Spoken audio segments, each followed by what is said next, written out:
Hey everyone, and welcome to today's explainer. Look, if you are a brand new homeowner and you're standing out there on your driveway staring at your yard feeling that very familiar, totally overwhelming knot of anxiety about where to even begin, you are in exactly the right place. Today, we're breaking down the complete beginner lawn care guide. And I promise you, by the time we finish walking through these steps, you are going to have a simple, absolutely foolproof start-to-finish system for a perfect yard. No stress, no overwhelming internet deep dives, just really straightforward, actionable steps to get your grass looking great. Here is our agenda for today. 1. The hook and reassurance. 2. Grass types and mowing. 3. Watering and fertilizing basics. And 4. Weed control and essential tools. Section 1. The hook and reassurance. Confusing lawn care advice? Yeah, if you spent literally any time at all looking this up on the internet, you know exactly what I mean. The advice out there is completely overwhelming, and frankly, it's highly contradictory. One forum says to do one thing, a video tells you the exact opposite, and it's just a mess. Most beginners naturally tend to overcomplicate things because they're being pulled in 100 different directions by competing experts. I really just want to validate that frustration right out of the gate. It shouldn't be this hard, and the truth is, it isn't. Plus, you've got to look at the financial contrast here because it is just staggering.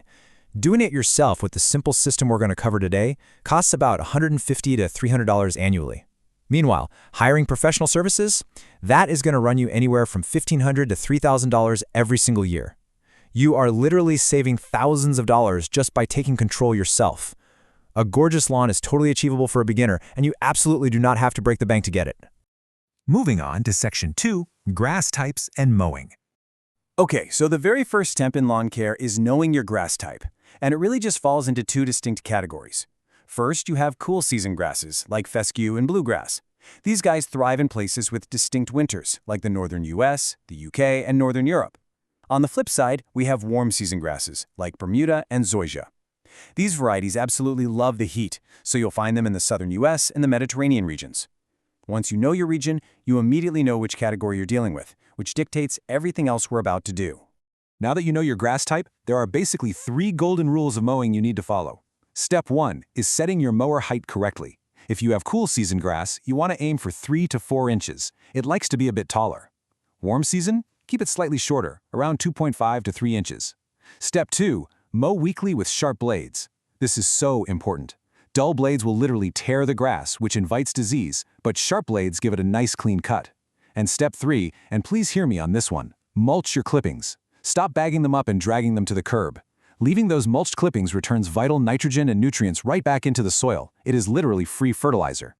All right, Section 3, watering and fertilizing basics. Deeply and infrequently. If you remember one single thing from this entire explainer, make it that mantra for watering. Most beginners make this huge mistake of watering their lawn just a little bit every single day. The problem is that trains the grass roots to stay right up near the surface, making them incredibly weak and fragile. By watering deeply and infrequently, you're actually forcing those roots to drive down deep into the soil to hunt for moisture. This is a super basic drought-tolerant gardening principle, but it builds incredibly resilient root health. So let's make that actionable. Here is your crystal clear watering schedule. First, always water in the morning. This allows the water to actually soak in before the hot afternoon sun just evaporates it all, and it prevents fungal diseases that happen when wet grass sits in the dark overnight. You want to aim for 2 to 3 times per week, and when you do run the sprinklers, leave them on for 30 to 45 minutes per zone. This guarantees you're actually achieving that deep soak we just talked about. And all of that scheduled watering should ultimately add up to a magic number, 1 to 1.5. You are looking for 1 to 1.5 inches of water per week total. That is the absolute sweet spot to keep your grass healthy year-round. Oh, and here's a really fun, simple tip. You can literally just set an empty tuna can out in your yard while the sprinkler is running. When the can is full, you've hit an inch. It's that easy. $30. That is roughly the cost of a basic entry-level fertilizer spreader, and it is hand-down the absolute best investment you can make for your yard. Remember those thousands of dollars you're saving by not hiring the pros? This $30 piece of plastic on wheels is going to pay for itself in just one single season. So what exactly are you putting into that spreader? It's an incredibly simple fertilizing secret. You really only need to fertilize 3 to 4 times a year. That's it. In the spring, you use a starter fertilizer just to wake the yard up from winter. In the summer, you apply a maintenance round to keep things steady through the extreme heat. And then in the fall, you put down a winterizer to protect the roots through the freezing, cold months. See? It doesn't need to be some stressful weekly science experiment. Which brings us to Section 4, Weed Control and Essential Tools.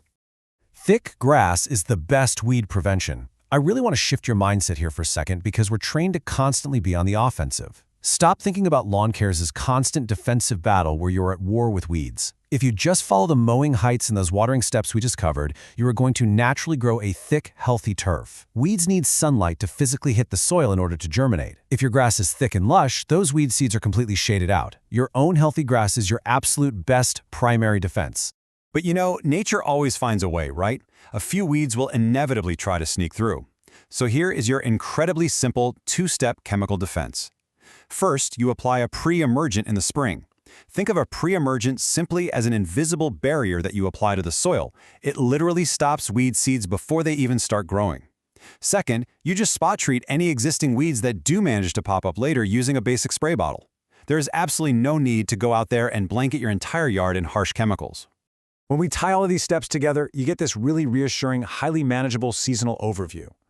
Spring is for your basic cleanup, putting down that pre-emergent, and maybe overseeding if you have some bare patches. Summer, that's all about watering deeply and just keeping an eye out for pests. Fall is your time for aeration and applying that winterizing fertilizer. And winter, honestly, just stay off the frozen grass. Let the yard rest. Now you can actually visualize exactly what you need to do and exactly when to do it throughout the whole year. So what do you actually need sitting in your garage to pull this entire system off? Honestly, just these 5 basic tools. A mower to keep the height right, a spreader for your fertilizer, a hose with a decent sprinkler attached, a rake for your seasonal cleanup, and an edger to keep those sidewalks looking crisp. That is it. That is your minimal, totally manageable toolkit. You don't need a massive shed full of expensive landscaping equipment. I want to empower you with an incredibly encouraging fact as we wrap this up. 90%. By just sticking to the simple system we've outlined today and using just those 5 basic tools, you will achieve 90% of professional results.